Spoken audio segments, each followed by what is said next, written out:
listening to a QLB Media Group podcast.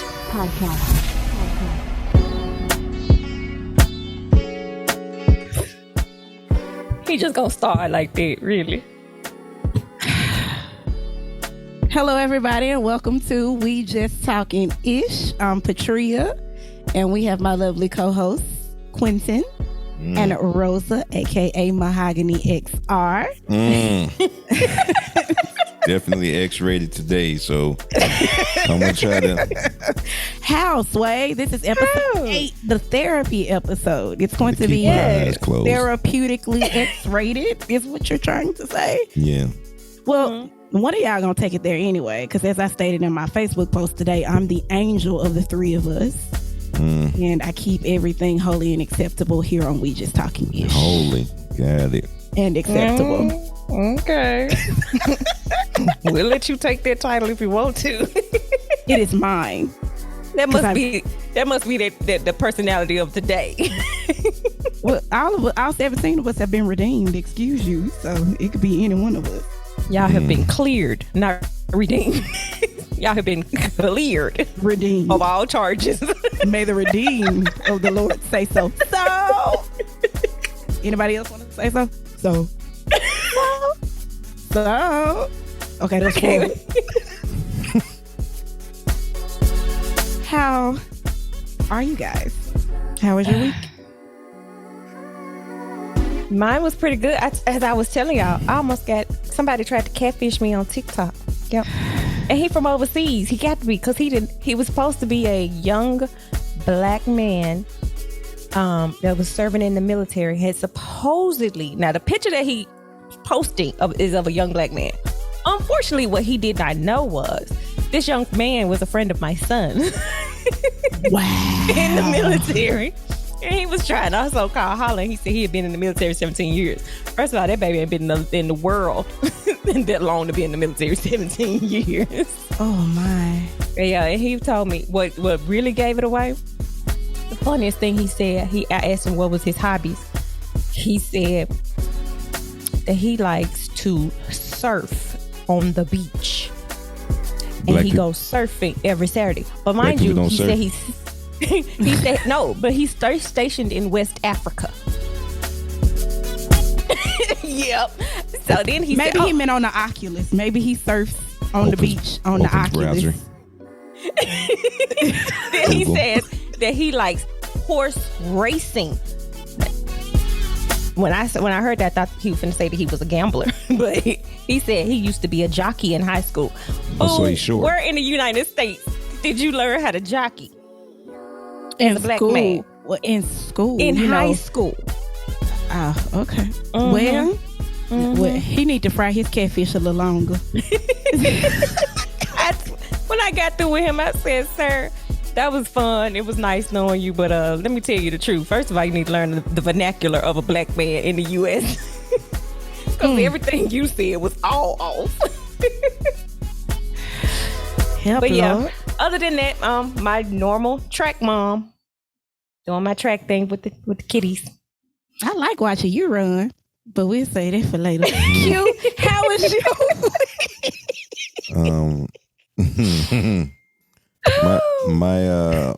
My bed broke again.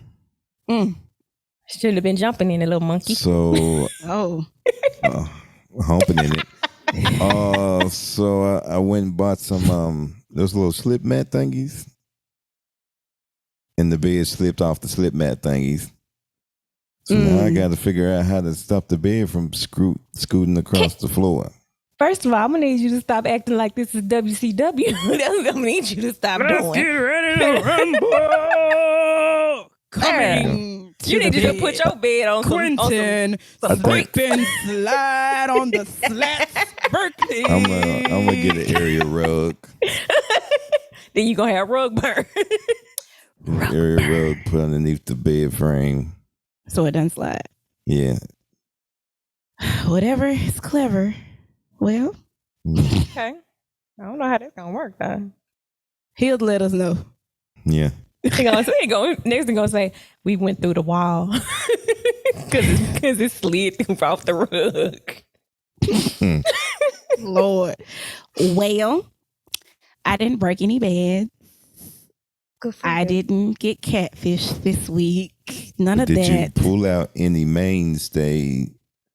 I did not Shower do any of curtains. that either. Wait a minute.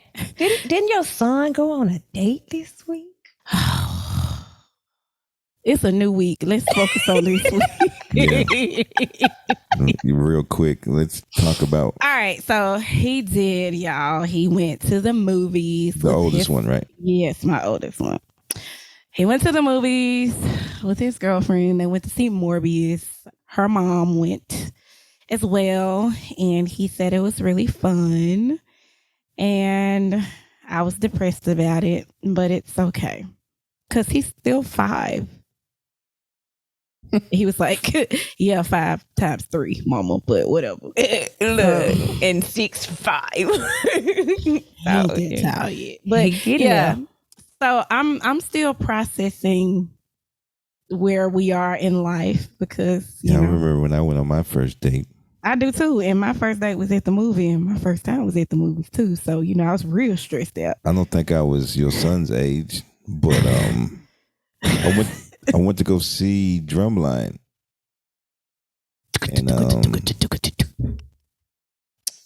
And then after the movies, we was on the movie theater floor. This was before recliner seats was popular. Yeah. My first date and my first time wasn't at the same time, by the way. Either. Yes, Rosa. We was on the floor. She was too stunned to speak.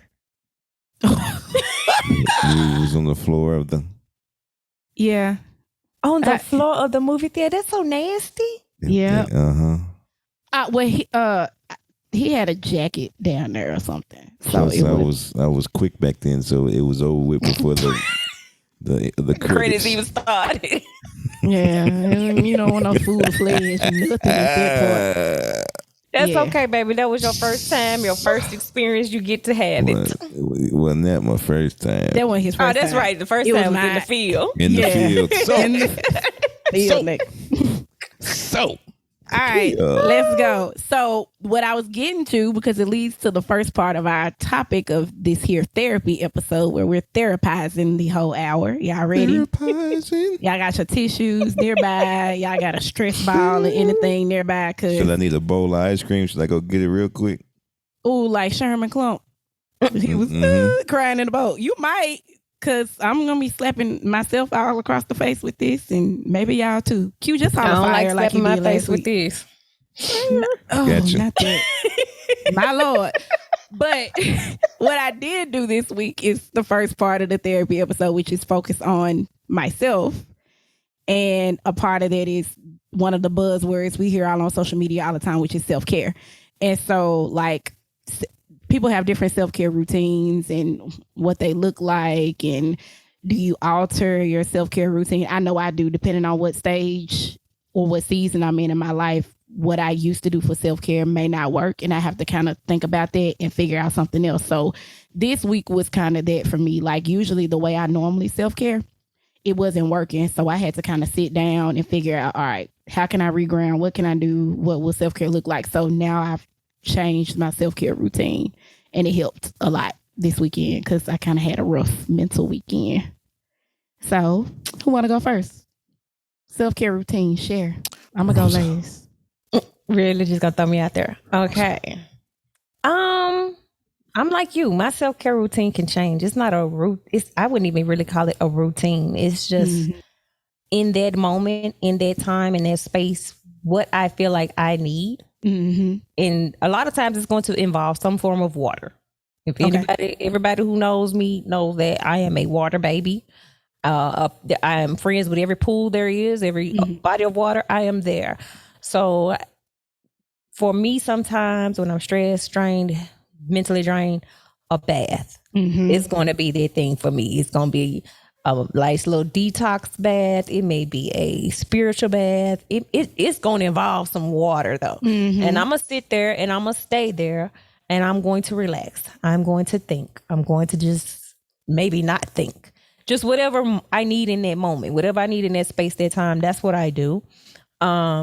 It may require me going to get my nails done. It may require me going to get my feet done. That's all self-care for me. Sometimes just working out. What are you laughing at? Right. Because my self-care. Well, we're going to get there. Lord Go ahead, Jesus. Rose. Come on, Rose. Oh, my gosh. But you know what? Already. I am going to go with there because he's right. Sometimes self-care requires a little bit of Masturbation. I had to make sure the child was at the room. Yeah. Yeah. It requires a little masturbation, just freeing yourself of that energy as well. That can happen. Sometimes self-care is taking down somebody's son. I mean, it just happens sometimes. That's a little bit of self-care for you as well. Let's be honest. That's true. Like I said, working out, meditating. Sometimes I can get up early in the morning because the kids like to sleep late. So I'll get up and I'll just go. I have no destination in mind, no nothing. Wherever I land is where I land. I think one Sunday I got up, went to it's called Stardust and Sage spiritual shop. And I had heard about it, but I was too early. Didn't recognize the chat time changing again. And I just walked the area. Walked around the neighborhood, parked, walked, and enjoyed the sights. You know, that for me was self-care. It was just something spending time with me. I'm glad you brought that up because I guess that would be self-care for me. Every now and again, I'll go get me a Sonic Slush behind the wheel with no destination and just be driving. Yeah. I'll get It's a lot of lost time. on purpose. You get lost. Just to be like, oh, this is where this road goes. And I just be just riding. Yes. And then the other times I'm at home in the bed with the lotion and the towel. Going at it. Yeah. Oh, the demonstration, ladies and gentlemen. Yeah. But yeah, self-care can be many forms and many things. It's just whatever you need. And Agreed. I take whatever I need. And like you said, driving cue. I have a thing for it. But that's also my relaxation. Is to just get in the car and drive when I'm pissed off, mad, can't figure it out. And because I end up feeling like I'm closed in. Like every room, and I'm in my own house. But every room feel like it's just closing in on me. I'll get in the car and just drive. And just drive. And by the time I get through driving, and hell, you knew how small Memphis was. So taking it at 240 looping around about 3-4 times, I was good. But gas too high for that right now. So Right. I'll be walking. Right. But for me, I'm not a person that just really enjoys driving. But like I said, I'm in the season where I'm recalibrating what calms me and kind of gives me peace and clarity when I need to kind of ground. And actually driving has become one of those things. Like with me having to be up and down the highway with Malachi so much the last couple of months, me driving to Nashville or driving to Murfreesboro or driving to Dyersburg or driving to St. Louis, like all of that is like giving me a lot of peace. And I just able to kind of be in the car, put my music on or no music at all and just kind of ride. And so driving recently has become one of my ways of self-care. And like, I like going to parks that have lakes and I just like sitting out in the grass, put my feet in the grass, put my hands in the grass and just breathe in and hear, whatever buzzing around, the wind blowing. I did that yesterday. I was out there I was actually outside all day yesterday and I needed it because we're earth signs one. So we need to get outside, go around and be with the earth. And everybody, you brought up water. Everybody needs water when they're self-care. So real hot shower, bath, go sit by the lake, play some rain sound. On YouTube, they got all those different like rain sounds on the tin roof, on all that different kind of beach waves. All that stuff is actually really, really good. And actually, my daughter uses those sleep meditations to go to sleep with. And I used to do them as well. I'm the one who turned on to them. I used to do them as well. They are relaxing. I love the thunderstorms. The thunderstorms. Like I'm subscribed to one of the YouTube channels and it's like 12 hours of that. And it's everything. The like I thunderstorm love put you to sleep every time. What a natural thunderstorm will put me to sleep. So that's true too. That's you get the best sleep. But man. And then that kind of leads us to the next thing, being honest with yourself about what you need to get you back centered when you feel yourself off. Like you have to be honest with yourself. Like, what do you really need? What can you do because you can't depend on anybody else to make you happy, to ground you, to fix you. I know we like to like stress eat or go shopping or do something outside of ourselves to kind of recenter ourselves and make ourselves feel better. But that's only temporary. You really have to kind of go within to figure out what can I do that'll recenter me and give me enough peace and clarity to think something through without emotions being attached to anger, sadness, whatever reason we need to readjust and be alone. Like, you have to be honest about what you really need. It may sound crazy, but usually that first instinct, that first thought that flies in, you should do whatever. That's probably what you should be doing. That's true. Like you said, I used to be, well, I still am sometimes. When I get stressed, shopping is my thing. But yeah, until I find me a rich sugar daddy, I had to slow that down because my wallet wasn't matching with Agreed. So I had to find other avenues to get over there. So now, and then I've never been. My mother is one of the biggest ones. She's a window shopper. I can't stand window shopping at all. She want to go to the store just to look around. No. If I ain't buying nothing, we ain't going in. We just not doing it. No, because I can't do that. But that's her favorite thing. I can't do it. So I had to learn to budget my money. Mm-hmm. Because me and Amazon have become super, super, super friends. And then I'm on an Amazon group. Ugh, that didn't help my damn shopping habit at all. But I just had to realize, like you said, focus and really center on what actually makes me happy. What actually, outside of spending money, makes me happy. And outside of someone else. Because in actuality, what ended up happening was certain people that used to make me happy no longer made me happy. So they no longer gave me that euphoria or that drug addiction high anymore. So it was like, okay, you're not doing it for me no more. Shopping's not doing it for me no more. My wallet can't afford the shopping. It could, but it can't afford it, but it don't.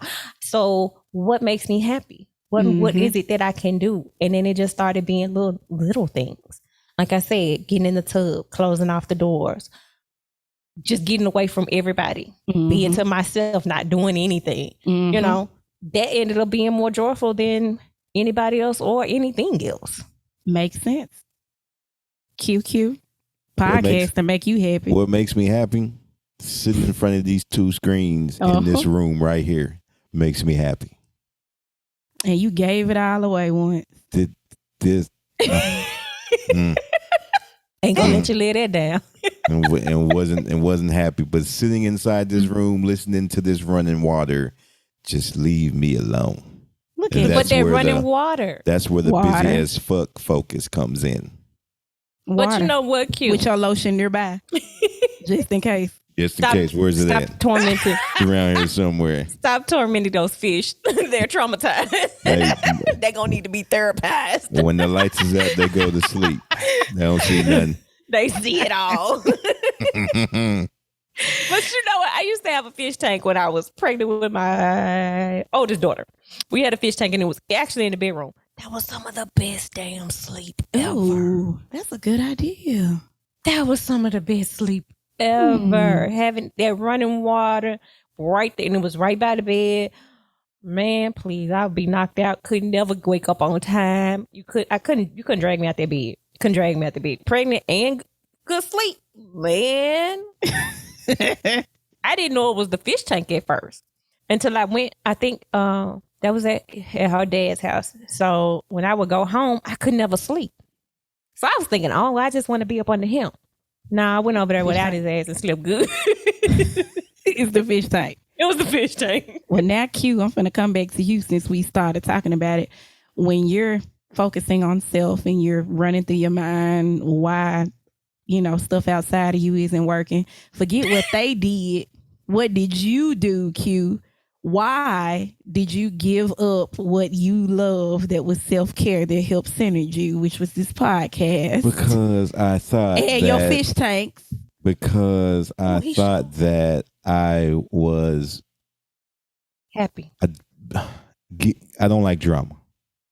Okay, I get that. So if I get rid of the drama that this podcast was not causing, but what she thought was causing, then everything was just going to go smooth.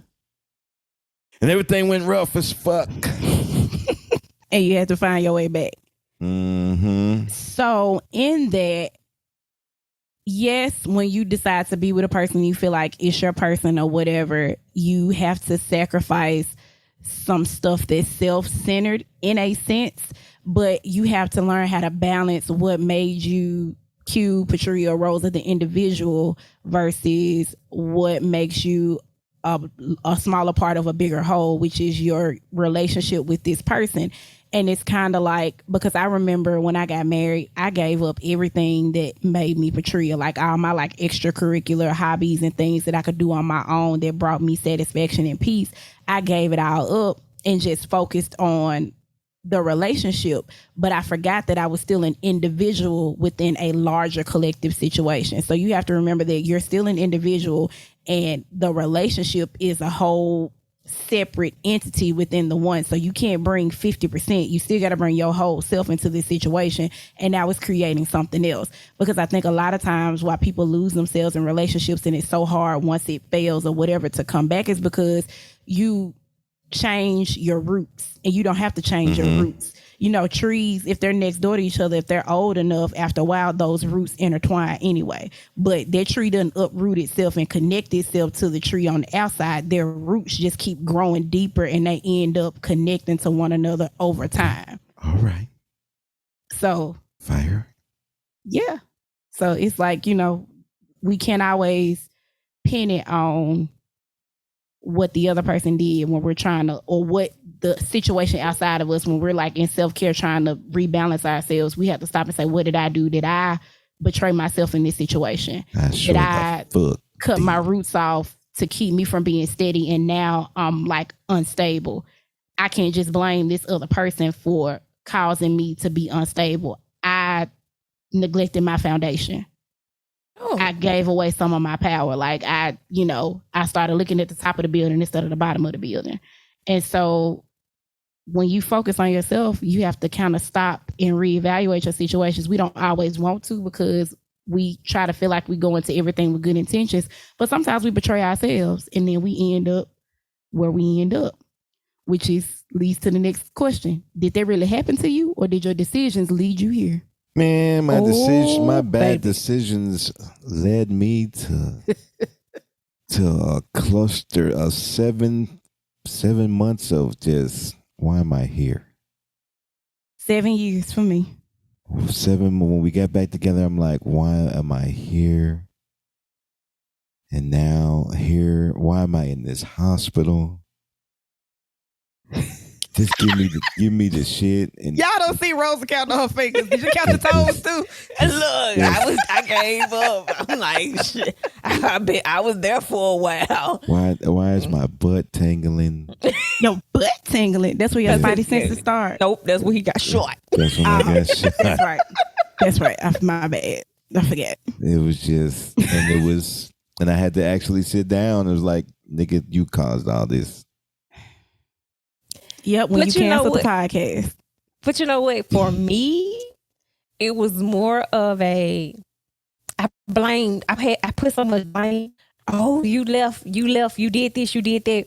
But when I sat down, maybe about a couple of years after blaming, I was like, you know what? I wasn't all that damn nice in this shit. I was a petty little bitch. Doop doop. Me toot that on. But yeah, I was a petty little bitch. I did some things revengeful because that's the type of person that I was at that time. Very revengeful, very, I'm going to get you after you get me, or I'm going to get you before you get me type person. And so, yeah, I mean, I had to go ahead and stop. Like I said, that's not, we were talking about last week. You have to turn that damn mirror on yourself and look.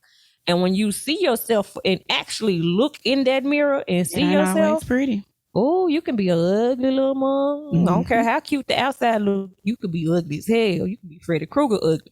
So I agree. That's what I did. That was for me too. In my marriage, I stopped being me. Like physically, I let myself go. I wasn't staying on top of my health, my body, my hair.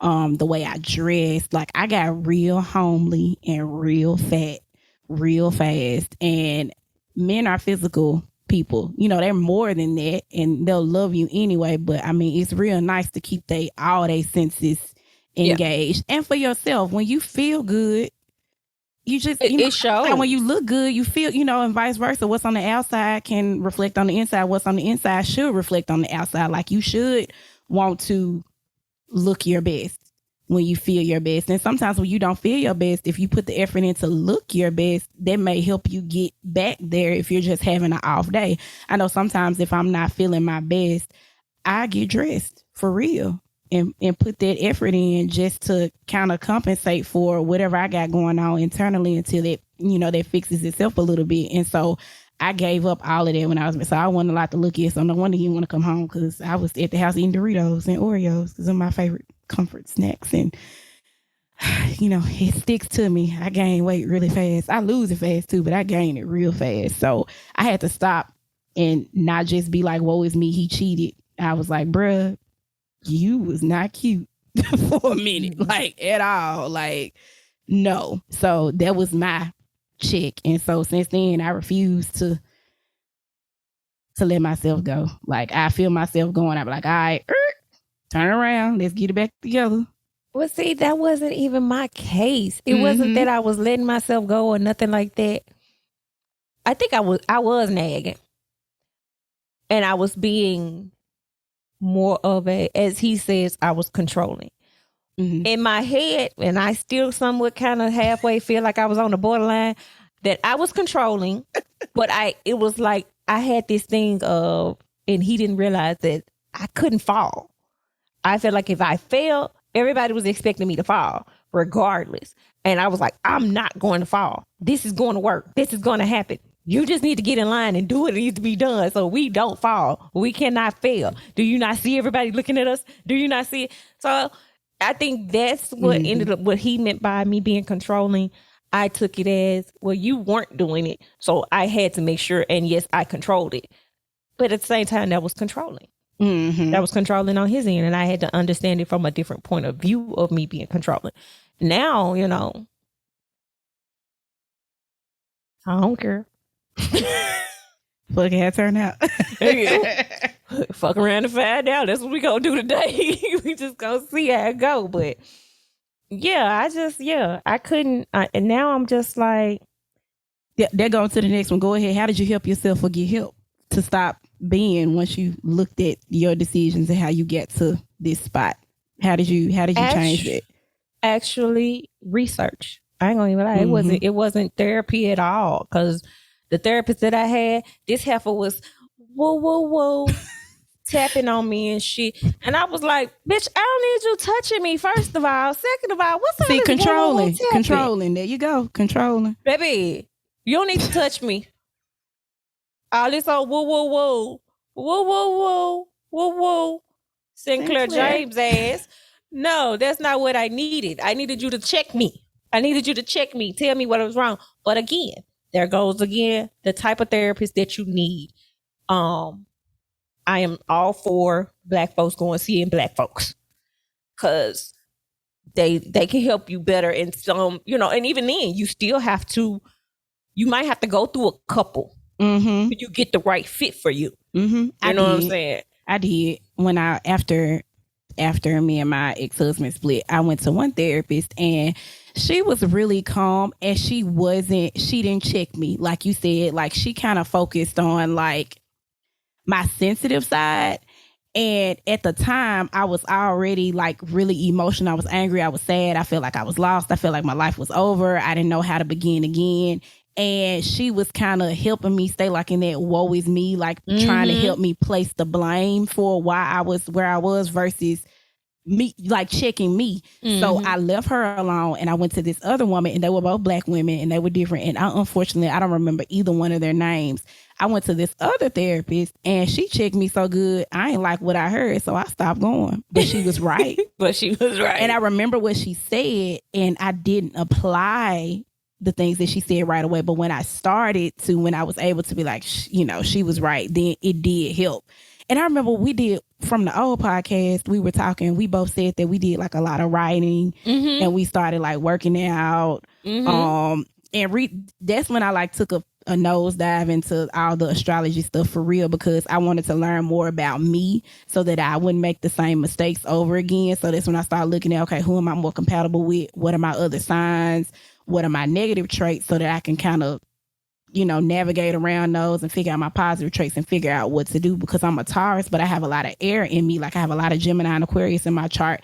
And, they're not as regimented and structured like we are as Tauruses. So I had to like lean into some things when it was time to like change, adapt to change, go with the flow. I had to figure out how to lean into other parts of me so that I wouldn't make the same mistakes over and over again because I didn't want to be in anything that I was coming out of ever again. Like I wanted to change all my habits. So it was ugly undressing myself and looking at myself through all of that, but it had to be done. Well, see, like I said, all I had to, I did a lot of writing. I did a lot of working out. Well, the reason why I worked out was not because I was trying to lose weight. It was because I was trying to gain the weight I had lost. Because, see, when I went through my down, like I said before, went from a 13, 14, thicker than a snook, and went to a damn olive oil. Because I went to a 5 in a couple of months, and it was just ridiculous. So I was just tall like, for a size 5. yeah, had me walking around here looking like a crackhead. I was like, no. But when I looked in the mirror and saw my own bones, I was like, oh, no, that ain't cute. I said my own bones. My own bones. I could see them straight through my skin. I was like, nope. So I started working out. Started it slow. It was just taking a walk, taking the dogs for a walk because we had some dogs at the time. I was taking the dogs for a walk. Started doing some squats in between the walks and everything. And next thing I know, I had a whole workout regimen that I was doing, and I was feeling good. I had gained a little weight, and yeah, I like I said, I started writing, just journaling everything, writing down my feelings, and then I would go back. I waited a whole year and went back to that journal, and I was like, "Oh, you was a sad little bitch." Cute. What did you do? I can't say a little bitch.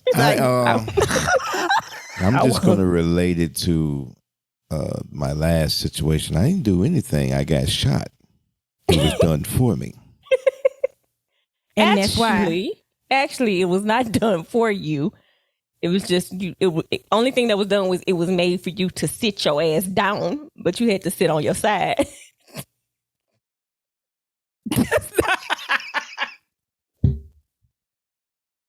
I can't.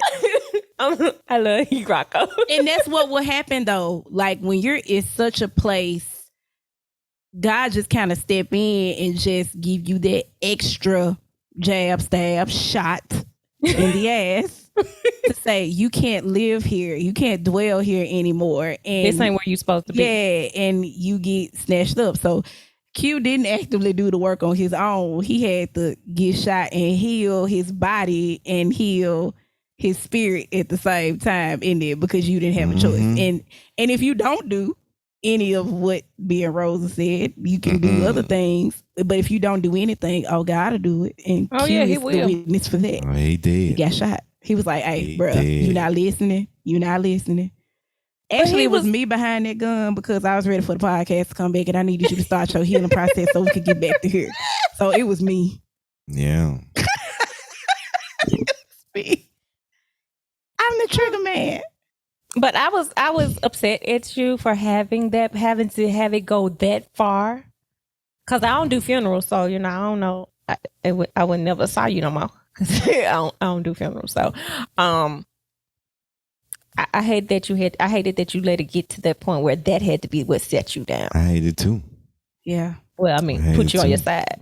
Yeah. I just, and then when you did, and then afterwards, I was like, okay, so is he gonna get it? Is he gonna get it? And then you kind of got it. He It took me a little minute afterward because I was just trying to figure out why. Why would she let this happen? She didn't let you let it happen. Really, why did I let this happen? Yeah. And now that you get it, Q is Because good. they had me in that hospital room, butt fucking naked. Ass out. I had about 6 people around me. All fours. Another 10 watching like it was a class going on. Oh, dang. They pumping my leg full of shit. It's burning. They put the catheter in. That hurt worse than the bullet. Catheters ain't nothing to play with. I'm butt naked. It's cold, so the shrimpage was going on. It was just, and at that point, I didn't even care that everybody was looking. I was just like, this shit hurts. This catheter hurts. This hurts. So, and then they had you laying on your side, or was you on your I stomach? was on my back. How you because on the your bullet, back? the bullet came out. So they had you like on your side, like they were working. They wanted me on my back. Ooh. So was your legs up? I mean, how they get to the bullet? I don't Right. understand. The bullet came out. There was nothing to get to. But they So they needed just to had see the to- entrance and the exit. Just sew me up They just front and sewed. back. So did you have to flip like a little pancake? Yeah, I did. But I mean, I was under, so all that. Okay, Yeah. okay. And so you just showing the world Everything. in the medical class. Yeah. And the Hey. students just like, Mm. nigga got shot in the ass. But probably Well- like shrimpage. But I hope they thought it was shrimpage. It's cold in They there, don't- people. They don't know. It was they cold know in you. there. They don't know you. Well, It's cold in the hospital. That brings us to okay. It was cold. Now, when the sun comes back out in our life and we warming up and we have healed and we ready to step back into life and deal with people, you know it's gonna come back up. The keyword triggers. So, and sometimes you don't know that you're triggered or it is a trigger until the trigger happens because you feel like you've gotten out of that, and you have. But when you're entering into something new, a relationship, friendship, whatever, and something occurs and it brings back up old feelings, how does that work? Because this new season that I've been in, I could low-key call it trigger season because there have been so many triggers that have come up that I've had to work through. Thankfully, I've been able to work through them because I'm still connected to this person. But when I say it was slapping me all in my face to the point where I couldn't breathe, couldn't come up for air to recover, it was really, really, really, really real. Really real. I can honestly say, here on April 11th, 8:54 p.m., my baby mother still triggers me. Oh, and she will. Yeah. That's gonna take a lot longer because you got Triggers more than the a soul tie. Y'all related to the same kids, so Yeah. you know that's a lot deeper. And even when I try to be copacetic, copacetic people. Yeah, cool, calm. It starts cool, calm, and collect, and then oh my god, Boom. oh my god. That's one trigger that you are going to have. Like you Mhm. said, because you have a child with this person. So you're going Every to have time that trigger. Every time that notification go off, Something happened in your It's chest, a I'm pit in your triggered. stomach. stomach or chest. It would come from the stomach or the chest. the chest. Okay. Well, no, the stomach. If I catch her out in public by accident, the chest. Okay. I don't know what that feeling is, but I'm going to tell you, that one don't go away until y'all can co-parent equally and respectfully. Well, maybe you guys That can help won't- me with that on an I can't help episode you. of We Just Talking This I Tourist can't Edition help you. version. I ain't can't. figured it out. I It's- ain't figured that part out It's a yet my work. damn self. It's still a work in progress for me. 8 years later, 9 years later. My God, time is going. 9 years later, it's better, but it's still a work in progress. Mm-hmm. And because you still have to consider that everybody involved is still an individual and everybody's evolving through different seasons, and they don't necessarily mesh with whatever season the other person is in, and you just have to try to keep the child's needs first, period. But we got a whole co-parenting episode to talk about all that. We gonna get to that. We gonna get to that. But I'm still triggered a lot of times. I actually just realized, well, no, Trey, you know for a fact, I had somebody that triggered me and threw me all the way off. I mean, completely off. And I was like, I don't know how I got here. I don't the remember. bra that you're not wearing. Got it.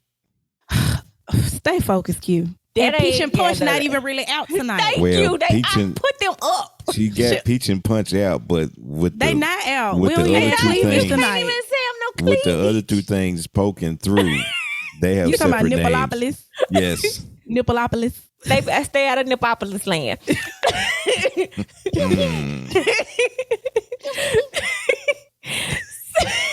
Y'all make me sick. And you keep coming back every single Monday. I'll be here next Monday. Stay tuned.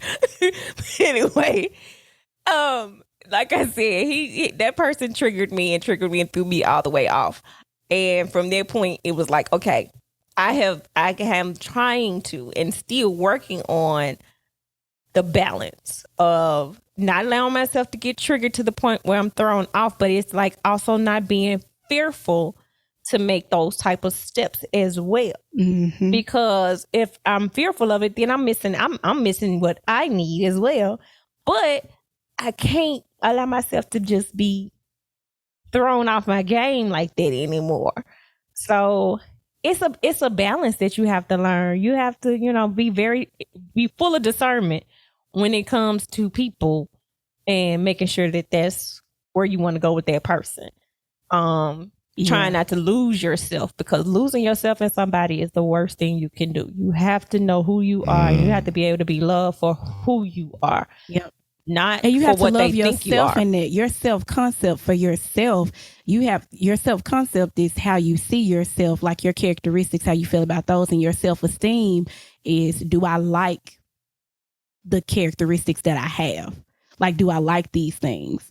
And no matter if I get a negative evaluation, work, school, or from my social circle, that doesn't change how I see me. Yeah. And so that's a part of what that is. And when you were going through that, remember we talked about how I was like, you can't blame you. There's nothing that you could have done differently. It's not that you weren't enough. It's not you. Like it's not you in that. Like there was nothing you could have changed for him to make those decisions that he made to leave you in that spot. There was nothing you could do. Yep. And I You had to were still figure that enough. out. Yep. I And you were had to enough. figure that out, and it took me a minute. And then, because we as women always hear, and I know some men, well, let me just say men and women hear this excuse. It wasn't you. It was me. Mm-hmm. And that's true. And you be like, okay. Well, I just used to use that as a way to soften the blow to Right. But, Yeah, but it might be a low-key, lie. after but I at the got same what I time, it's wanted. still the truth. It's really the truth, because it's not you. I just want to move this way, and it may be another person involved with It's the other truth move in their for way. It's people like, who is not you? running game. Well, it's not That you, is it's me, game. because it's not you, because it's not you. Like, 'Cause you're I not didn't my do choice. anything. I choose you. You know what I'm saying? Or and people, they treat you how they treat themselves in this sense, and there's nothing. You could be perfect, Mm-hmm. and it's still not enough. And you have to know that, okay, it's not enough for them, but I'm enough for me, and I'm going to be enough for the person that wants me to be enough for them, because none of us are perfect and we have shortcomings. But like I tell people, your issues ain't no issue for me. Like I can roll with it. Like, your crazy is my kind of crazy. Like, I can subscribe to your type of crazy. Because everybody has Like crazy. you should be subscribing to We Just Talking This. Yeah, subscribe to Torch those Edition. kind of crazy for sure. I'm gonna be crazy. I'm gonna probably be more transparent than I've ever been in my life in public, where I can't control who gonna hear this. Trigger for me, y'all, holidays and birthdays with friends and my significant other are triggers for me so bad, especially my birthday. Because, okay, y'all know I was the only child, right? And so when I was younger, my mom would throw these birthday parties for me and nobody would come. Like, my cousins and stuff, they wouldn't come. So we would have all these decorations and these cakes and all this stuff, and like 2 people would come. And it was so rough. So I didn't want to have birthday parties anymore. I would rather like go somewhere and maybe take 1 or 2 people with me and just kind of enjoy whatever was there when I got to where I was going, to like a carnival or to the mall or to the like something like that. But I stopped specifically wanting to have birthday parties because I was always afraid that no one would ever show up. So I had my grandma and my daddy forced me to have a Sweet 16 party, and it actually ended up being really good. But none of the people that I invited showed up. It was like a gumbo of like people just showing up, like my mama's friends, kids, my daddy's, my random like cousin that happened to be in town and brought some people. So it ended up being a whole lot of people, but it wasn't not your people. Yeah, it wasn't the people that I really invited to come. Maybe it was like 30 people there, and maybe 5 or 6 of the people that showed up were people that I literally invited. Everybody else, they didn't show up. So after age 16, do y'all know the next time I had a birthday party? I was 30. I was afraid to have birthdays because it triggered me so bad when my birthday came up, because there was not going to be anybody to show up to celebrate with me. And so when I turned 30, I did a week full of stuff that week, and everybody showed up. And it was like, wow, okay, like I can have birthday parties now. And even with my ex-husband, he didn't do nothing. He didn't make me feel special on anywhere ever. No holiday ever. Valentine's Day, anniversary, birthday, nothing. Y'all know the first time my significant other made me feel special on a birthday? Last year. Last year? Yep. Last year. Because we talked about that last year. So, that's sis be me, me is sis. Birthdays, holidays, major trigger. Like I shut down and cry like almost every holiday. I ain't gonna lie to y'all. I really do. I do, but it's not for that reason. It's just holidays are rough because I don't have the family dynamic that I would love to have for that type of thing. Me too. But I think my major trigger is anybody when you tell me you love me. That's a trigger for you? It's a trigger for me. Because to me, when people, especially a man telling me that he loves me, it's because I equate him telling he loves me with him leaving. Oh, that's heavy. Oh, and we're gonna have a personal session about this. Like, oh, I mean, because not just leaving as in he's going to leave me. I mean, leaving as in dying, leaving as in just leaving. Because as a young child, the last words I heard my grandfather, who was my pride and joy, tell me was he loved me, and the next day he died. Oof. That's heavy. From then on, anytime somebody tells me they love me, I equate that with them leaving. Oof. So so when somebody tells me they love me, I'm thinking, okay, they're gonna leave me. So I'm trying to cram. I'm trying to cram so much into them to show them that I love them. I'm trying to cram so much into the time that I have. And then does that end up pushing them away? Because it feels like you love bombing them. Feels like I'm loving them. So you know what you got to start doing when the next man tells you I love you, you're gonna have to have that conversation right then. And you may still end up love bombing, but they need to understand your why behind it. I didn't even know that that's what it was. Well, now you know. Until we decided to do this. Q, don't be pushing the mic back. Bring your ass back here. I mean, I'm just here. I'm listening. But you need to tell us what your trigger is. Well, you said your baby mom. We're going to leave it at that. Yeah.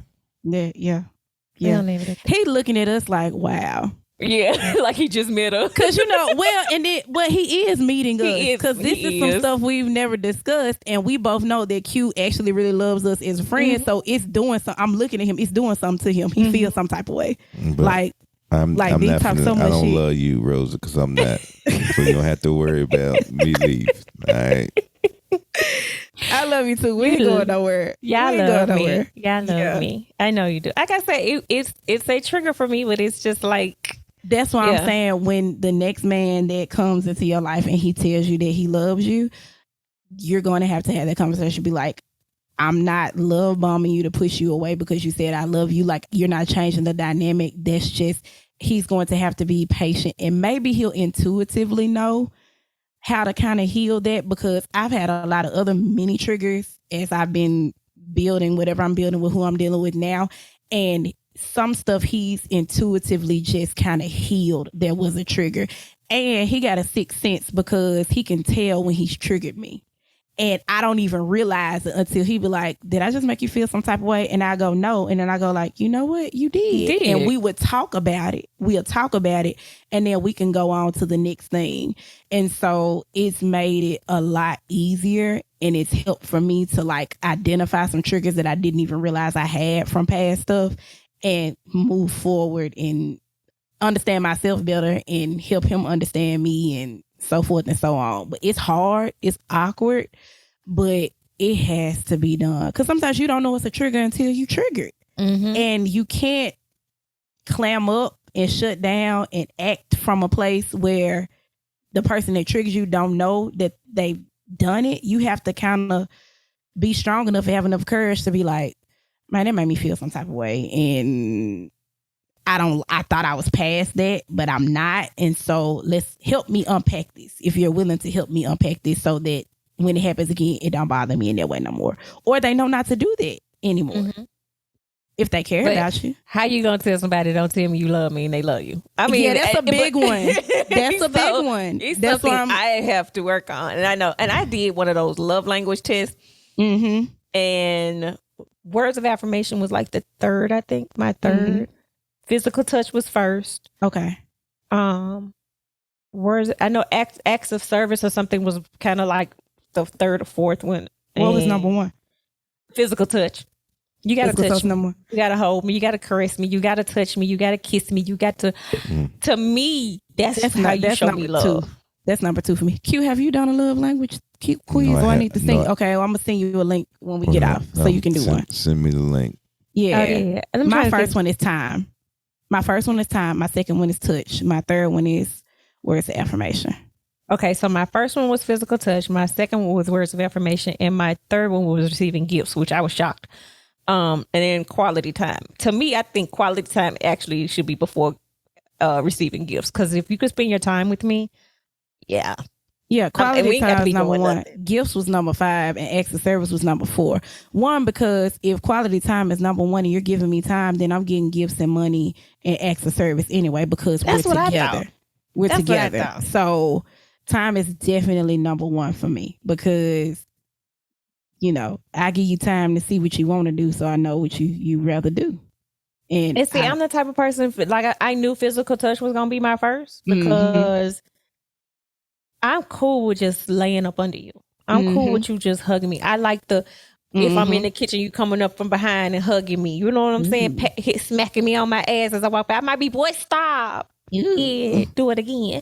But you know, I enjoy that. I enjoy kissing. I enjoy just being held. So I knew that was gonna be first. But you know, so that's why I said when I realized that words of affirmation, but then I was like, okay, how can that be when I can't?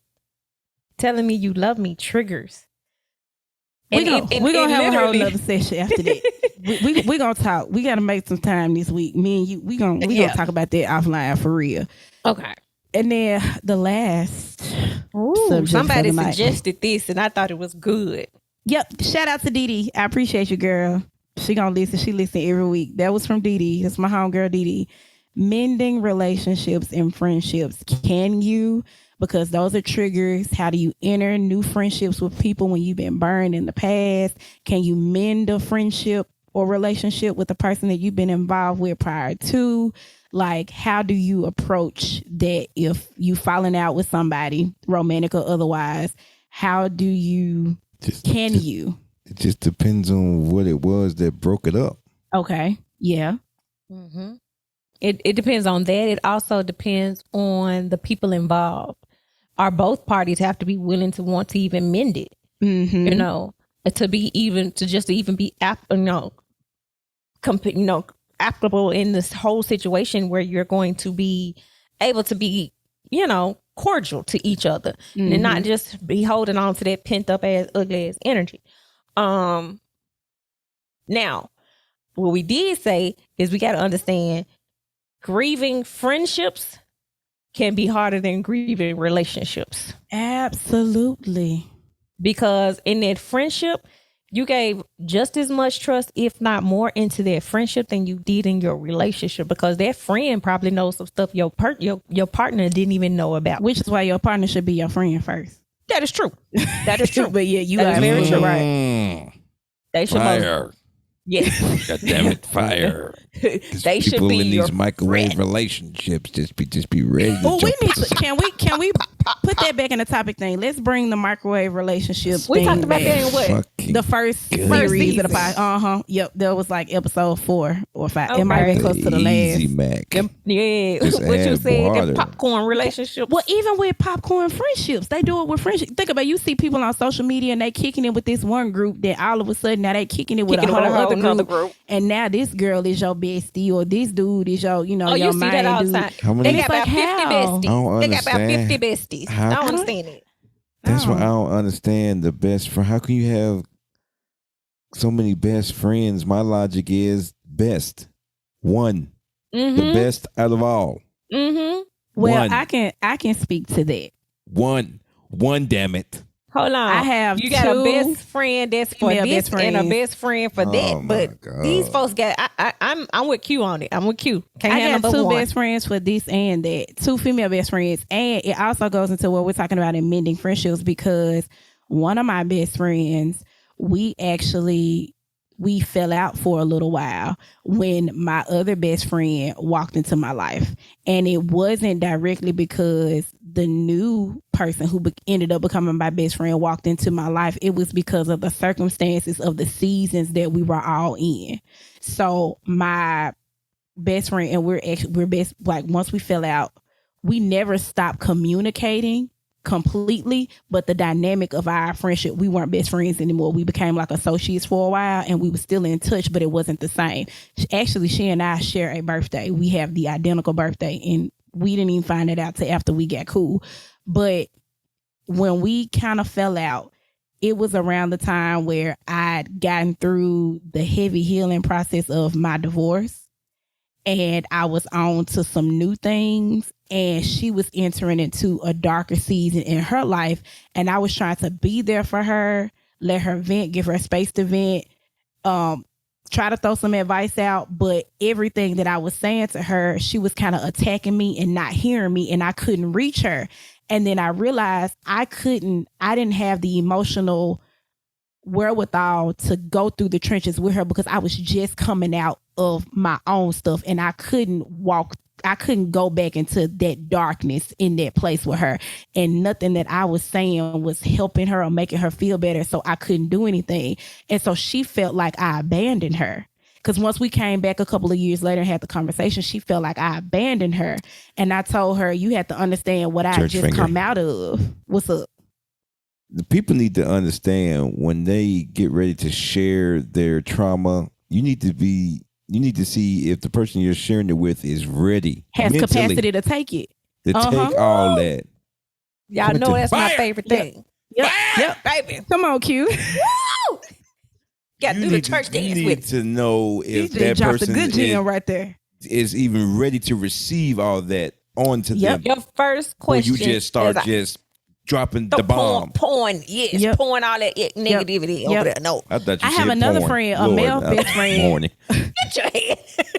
I have another friend, one of my male best friends, when he calls and he wants to unload, he'll ask, can you take this? Do you have capacity to hear me. this for me? Like, That's me. Yeah, Rosa, you do that. When you call, if I text, you be like, can you handle this? Or do I like, no, I got space for it, lay it on me. And you have to respect, like it's one to want somebody to vent, but you do have to ask, hey, are you able to take on what I need to? Because you don't know then what, I'll be able what- to. You don't know what mental space they in that day. Right. You just And I not wasn't in calling. the space to do that. And once we came back and talked about it a few years later, she was like, I understood what you meant. And you're right. I was wrong for trying to put that on you when I know that what you had just come out of. And then the person that became my best friend after she and I fell out, we were actually on very similar paths. She too was coming out of a divorce, a really hard, messy divorce, and we were both kind of in the same space and we grew together. So Me y'all and the first best bonded friend, we off of bonded. trauma. Come on now. It wasn't trauma. really wasn't a trauma bond. It was more of a spiritual bond, It was on wasn't it? healing. Yeah, because we were out of the trauma. We just went through very So an similar emotional trauma. bond. Yeah, very. Actually, it was a Beyonce bond, But and so if we you- have if- matching tattoos with the the Beyonce album with Drunken Love and stuff on it. Uh-huh. We met at work, and our supervisors thought because our personalities were really strong that we would clash and we wouldn't get along. So they thought that it would be a quiet, productive area if she and I sat next to each other. And Beyonce album came out with Drunken Love, and we bonded on learning all the lyrics to the song. We actually have the tattoo, and it's 12/13/13, which is actually the release date of that album. And we bonded off of that and talking about people's shoes when they walk by our desk. Beehive fan. I tell And we are definitely yourself. in the hive. Don't say No matter nothing. what. Don't come. Don't come. Don't come. And so now, I always thankfully, come. I'm in a place where I have both of them in my I life. always come. I got my I bee got right both here. of them. Look, I got both of them in my life now. They can blend in and they hop on me, check me, talk crazy to me. They show up to the kids' birthday parties. Actually, each one of them are godmamas to one of my kids. So my kids have their own set of godparents. So my first best friend, she's Malachi's godparent because she was with Malachi when he was born, babysitting him all the way up. And my newer best friend, she's Micah's godmom because she was around more when Michael was smaller and came up. And so, like when my aunt died, they came and sit up front to take care of the kids while I was laying out in the pew. So they have cross-pollinated. Like I said on the What About Your Friends episode, it's cross-pollination going on now. Well, see, I had to recently go through my grieving period for my friendships. You know, so I have a very recent one. You were grieving a relationship and friendship at the same time. I love you so much. Yeah, I know. Yeah, kind of. And you moved on top of it. I don't love you. I don't love you because remember, I'm not going. I don't love You you. ain't going nowhere. You ain't going nowhere. I know you're not going nowhere. But yeah, I did. I grieved the friendships. I grieved relationships. I had to grieve all my connections, but I did grieve my friendships a little bit harder. And I actually was telling a friend of mine about it, and he was like, man, don't worry about that. Don't, that ain't nothing. This, don't worry about them. They lost out this and the third. And I told him, I said, it's not that hard. It's not that it's hard, but it's not that easy for me to say that. I said, because actually I am grieving it right now. And I said, and I'm allowed to. I said, I am going to grieve it. I'm going to get through it.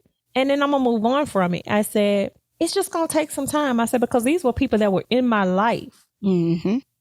For a long and they were your safe time. space when your relationships were going bad too. Yeah. They were my safe space. They were it was as toxic as it was, but they were my safe space. They were my spots. And for it to turn around and, when I'm thinking it, hey, I'm making this great move for my life, and they're not there for their journey. And that's kind of hard to be like, damn, I got some people that's not going to take this journey with me. That's all right. God always slide through with the upgrade. Oh, he do. And I can't wait. And the higher you go up, snakes can't handle high altitudes. They die when they get up. Everybody can't breathe up there. The air ain't the same up there. So the higher you go, folks gonna fall off, and you will meet folks that's right up with you. Q slid in our DMs. Man. And now we friends all these years later. And what we do, me and Rosa got the same tattoo artist. Wait, time out. Real life. Me and Rosa got the same tattoo artist. We at the same wax lady. And your tribe will find you. And we got so many mutual friends. She knows what both of y'all vaginas look like. She does. We just talking this. She does. And she takes care of us, and we take care of her. And we take care of her because we be her little therapist at times. Yes, we do. She be sick of both of us, and we be right. And we younger than her. Yep. Look, it's been so many times I be like, why you on my cousin post? This your cousin, this my friend. Yeah, that's mine. That's mine. This is mine. So your tribe will find you. So don't worry, your new tribe is finding you. You just keep going. Well, I got to get out the house for them to find me. I don't be leaving the house. Go outside. Look, because I've been thinking, our birthdays are coming up, and I ain't got shit to do. I had to make sure I had y'all days right. Cinco de Mayo, Rosa's Day. And Q is on Mother's Day this year, May 8th. And then I'm a week later on the 15th. I'm just constantly like, I have nothing to do. This is the first year I'm not throwing, as they like to used to call, the production. That's okay. This is like that. I'm not going to do a lot either this year. But ain't next doing year, nothing. It's fine. Don't worry about it. Doing nothing. I said next year, though, I will be doing something. But then I was like, you know what? Maybe I need to chill out. Because I planned on for this your therapy 50th, year. My 50th? Hey! How long we got? Four more years. 4 more years. Okay. And look, baby girl will be graduating high school. yeah, I'm gonna be hitting somebody's country. I'm gonna be on somebody's plane for like 2 months. I'm gonna be gone. Somebody's dick. Get it? Yes. Writing it. I want to join that club. What's the club in the air? What's the club? Mile High Club. Mile High Club. Club. I want to join that club. I don't ain't think it's even gonna that lie to easy you. no more. It ain't that easy. You can go to jail for that now. Dang. We're gonna figure it out. Some gonna be penetrated in the air. Look, get a back row seat like you on the school bus. I'm gonna have some kind of orgasm in the air. Man. It's gonna happen. Well, hey, that but was you know our what? therapy It's episode. easier on those international flights. That was our therapy episode. Oh, well, yeah, because you can sleep on there and do all of that.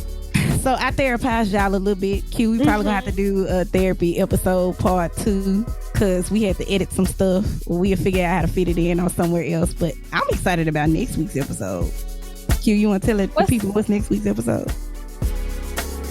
The dating, the dating pool has fucking pee And toxic in it. waste.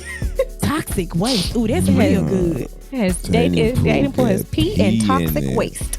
Sick of you motherfuckers just out here just Doing what you want to do, I'm not saying even what you want to start. say. Just keep swimming. Just keep swimming. Just keep. Gotta I ain't even finna start. gotta have a whole damn scrub down when you get out there. Oh damn my thing. Lord. Just scrub. Well, y'all, Some tetanus shots. this is Or vaccinations. this has been episode 8, the therapy episode on We Just Talking Ish. I'm Patria. We got Q. We got Rosa. We thank you for hanging out. Like, share, subscribe. Follow us on all the social media platforms. We appreciate all of the feedback, all of the 5-star reviews, all the 5-star text messages. Keep them coming. Tell a friend to tell a friend. We got chapters now, so if you want to go back and let your friend hear just a part, now you got the time stamp to know. Go here. So it's no excuses. Come get your life with us once a week, or go Come back and get play your us twice. life. Come get your life. Because we giving life over Give here. life. We're birthing life. And fire. Fire. Fire. So, Q, you gonna go ahead and say it so we can say it right? Yep. Come on. Oh.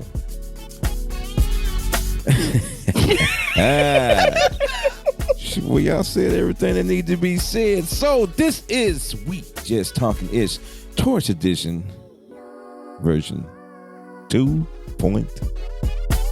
Oh.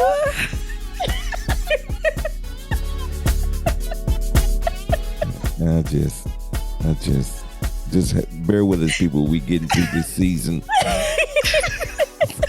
Just bear with us. Thank y'all. Until next time. Bye, y'all. Bye, y'all. Thank you. We love you. Thank you for coming.